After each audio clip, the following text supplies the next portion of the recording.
And I slept on the streets of Manchester for 12 months. Me and my mum and dad didn't really get on, essentially, and I think they were trying to get to grips with being parents in a way. No one writes a manual for it or you know, how to do it as such, and you learn as you go on. And I was a bit of a rebellious teenager. And it culminated in my mum booting me out. She kicked me out. And how old was you? Nearly 16. I was 15 Wow. going on 16. Yeah. And she'd had enough. And, you know, I think she, like lots of parents, have their own issues as well. And you know, she needs to sort of deal with them in a way. And I slept on the streets of Manchester for 12 months, which is, you know, was sort of an experience in itself. Regular occurrence, being beaten up, being urinated on, getting ill, feeling horrible.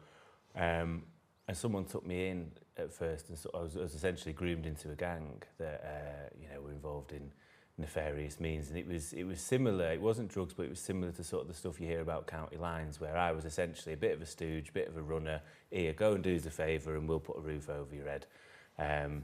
That then I fled that eventually after I think close to a year.